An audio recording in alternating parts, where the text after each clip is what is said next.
तर कल्याण डोंबिवलीमध्ये आता जितेंद्र आव्हाड हे दाखल झालेले आहेत। कल्याण डोंबिवली महापालिकेनं चिकन मटण विक्रीवर बंदी आणलेली आहे। 15 ऑगस्टला मांस विक्रीवर बंदी आणली आहे आणि याच पार्श्वभूमीवर काँग्रेस, राष्ट्रवादी काँग्रेस त्याचबरोबर विविध संघटना आक्रमक बनलेल्या आहेत। मांस विक्री बंदीच्या निर्णयाविरोधात आता स्वतः जितेंद्र आव्हाड हे कल्याण सकाळीच काँग्रेसकडून आंदोलन झालं, त्यानंतर ठाकरे गटाकडून आंदोलन झालं आणि आता स्वतः जितेंद्र आव्हाड हे या कल्याण येथील जय मल्हार या हॉटेलमध्ये पोहोचलेले आहेत आणि स्वतः या ठिकाणी आहेत ते आता आपल्या कार्यकर्त्यांसोबत येऊन जो काही GR काढण्यात आलेला होता आणि त्या संदर्भात ज्या काही बातम्या करण्यात आलेल्या होत्या त्याच्या विरोधामध्ये आता हे संपूर्णपणे आंदोलन आहे ते पाहायला मिळत आहे। आणि याच ठिकाणी येऊन आता जितेंद्र आव्हाड हे मांसाहार करतात का हे देखील पाहणं महत्त्वाचं ठरणार आहे। पण स्वतः या ठिकाणी जितेंद्र आव्हाड हे त्यांच्या असंख्य कार्यकर्त्यांसोबत आहे ते पोहोचलेला आपल्याला पाहायला मिळत आहेत। सर्व कल्याण असेल, ठाणे असेल आणि या विविध ठिकाणची जी पदाधिकारी आहेत ते सध्या या ठिकाणी उपस्थित आहेत आणि याच उपस्थितांमध्ये जितेंद्र आव्हाड हे देखील आता जेवणासाठी जय मल्हार या हॉटेलमध्ये आहेत ते पोहोचलेले आहेत।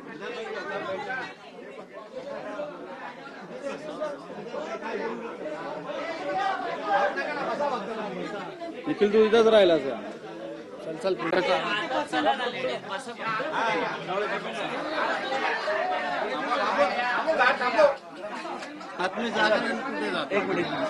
मांसाहार देखील करणार आहेत आणि मांसाहार करून सरकारच्या निर्णयाचा एक प्रकारे निषेध जितेंद्र आव्हाड नोंदवत आहेत।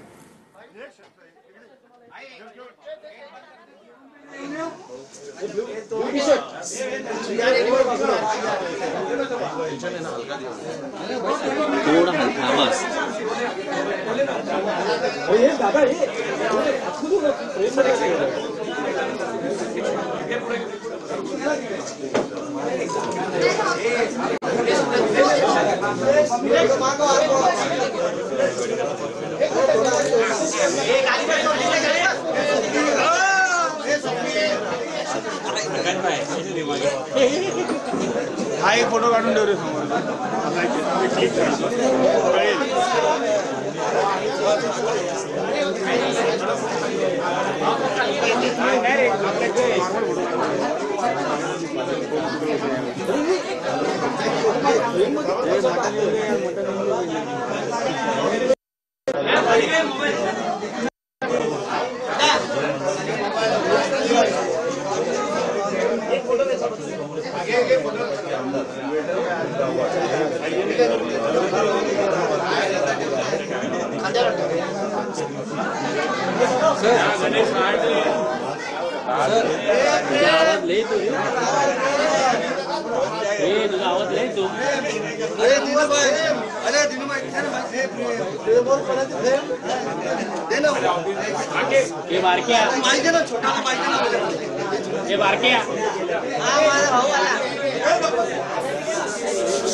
मांस विक्रीच्या बंदीच्या निर्णयाविरोधामध्ये आव्हाड आक्रमक झाले आहेत आणि आव्हाड कल्याणमध्ये इथे आलेत।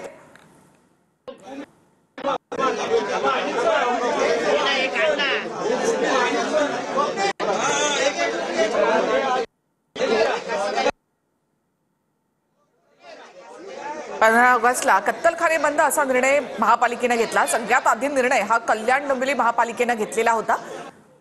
त्यानंतर त्याचा निषेध व्यक्त करण्यासाठी म्हणून आव्हाड आता कल्याणमध्ये आले। कुणी काय खावं याचा निर्णय महापालिका कसा घेणार असा सवाल या ठिकाणी आव्हाड यांनी केलेला आहे। मांस विक्री बंदीचा विरोध करण्यासाठी आव्हाड कल्याणमधल्या हॉटेलमध्ये आले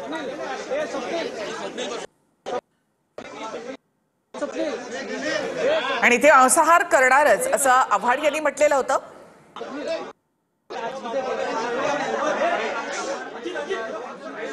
या निर्णयाच्या विरोधामध्ये आव्हाड आक्रमक check. Check check check check check check चेक हा येतोय। कोणी काय खावं याचा निर्णय पालिका किंवा सरकार घेऊ शकत नाही असं आव्हाडांनी म्हटलेलं होतं आणि त्याच वेळेला आपण चिकन मटण खाण्यासाठी म्हणून जाणार, ज्याला कोणाला अडवायचं त्यांनी अडवून दाखवा असं आव्हान आव्हाड यांनी दिलेलं आहे. तर दुसऱ्या दृश्यांमध्ये आपण इकडे अजित पवार आणि सुनेत्रा पवार या ठिकाणी आपल्याला पाहायला मिळत आहेत. एक प्रतिकात्मक आंदोलनाची सुरुवात केली आम्ही आणि इथे भोजन होतं, पार्टी होत नाही आणि ह्याला स्नेह भोजन म्हणतात. मेजवानीचं निमंत्रण तुम्हाला दिलं असं कळलं आम्हाला की काँग्रेस पक्षाने तुम्हाला. नाही, असं आहे की समविचारी पक्ष आम्ही सगळे एकत्र आहोत. अख्ख्या सगळ्यांनीच भूमिका घेतली. हे काय पद्धत आहे? हा, माझ्याकडे GR आहे. ज्या GRचा उल्लेख केला जातो कल्याणमध्ये, त्याच्यामध्ये कुठे लिहिलंय विक्रीला बंदी? कत्तलखान्याला बंदी आहे, विक्रीला बंदी कोणी सांगितली? आमचं हेच म्हणणं आहे, ही जोर जबरदस्ती कशासाठी? स्वातंत्र्याचा आनंद घेण्यासाठी म्हणून स्वातंत्र्य दिवस आहे ना. भुखमारी से आजादी, अत्याचार से आजादी, मनुवाद से आजादी. हे काय कसलं हे? मांसाहार विरुद्ध शाकाहार ही लढाई लावून द्यायची. या सरकारला फक्त लढाई लावण्याची कामं चालू आहेत. जाती जातीमध्ये, धर्माधर्मामध्ये, भाषा भाषांमध्ये, प्रांतामध्ये, जेणेकरून आमचं भलं झालं पाहिजे. महानगरपालिकेच्या आयुक्तांना माझी विनंती आहे, अहो रस्ते सुधारवा ना. अहो गटारी सुधारवा, कल्याण मधल्या रस्ते सुधारवा. हालत बघा रस्ता गटारांचे काय झाले. नको तिथे काम नका करू ना. तुमच्या रस्त्यांवरती त्या कोंबड्या चरतात, ते कमीत कमी लोक कोंबड्या खातात तरी. नको त्या गोष्टी कशाला करायच्या, या आगी कशाला लावायच्या? आणि शासनाने देखील ह्याच्याकडे दुर्लक्ष करणं हा शासनाचाच प्लॅन असतो. हा जो काय मराठी विरुद्ध अमराठी हा वाद कशासाठी? राजकारण, निवडणुका. हा वाद कशासाठी? राजकारण, निवडणुका. सगळं निवडणुका ठेवूनच आपण जर करणार असू तर कशालाच अर्थ राहिला नाही. 15 ऑगस्ट आहे. या देशाला स्वातंत्र्य मिळालं, पारतंत्र्यातनं बाहेर आलो आपण. हे कुठलं नवीन राज्य व्यवस्था आली की तू लोकांच्या तोंडालाच कुलूप लावायची व्यवस्था करण्यात येते? म्हणून आम्ही सगळ्या समविचारी पक्षांनी एकमेकांशी बोलून ठरवलं की हेला जुमानायचंच नाही. हे वाढत जाणार आहे. माझ्या मित्रांनी सचिननी बरोबर उदाहरण दिलं की उत्तर कोरियाचा जो अध्यक्ष आहे किम जॉंग का काहीतरी आहे, त्यांनी 8 प्रकारचे केस हे दिलेत की असेच केस कापायचे. आणि त्यांनी ते सगळ्यांना सांगितलं की ह्या केसाच्या बाहेर तुम्ही जायचं नाही, असेच केस कापायचे, नाहीतर शिरच्छेद. भारत त्याच्यापासून लांब नाहीये. तुम्ही माझ्यासारखेच केस कापा आणि माझ्यासारखेच केस ठेवा, असं भारतामध्ये नवीन सुरू झालं तर मला काय आश्चर्य वाटणार नाही. आपण इतक्या खालच्या लेवलला चाललो आहोत. 1987च्या शासन निर्णयाचा आधार घेऊन आम्ही हा निर्णय घेतलेला आहे. शासन निर्णय नाहीये, तो सल्ला दिलेला आहे. सल्ला. तुम्हाला करायचं तर करा. पण ठाणे महानगरपालिकेने का नाही केलं? मुंबई महानगरपालिकेने का नाही केलं? कत्तलखाने बंद आहेत तोपर्यंत मान्य आहे. विक्रीवरती कसली बंदी?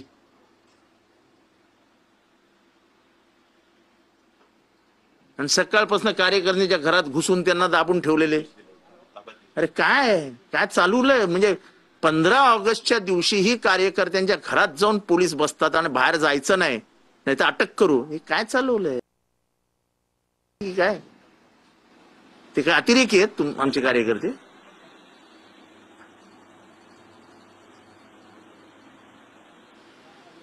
हे जुम जबरदस्ती चालणार नाही हो.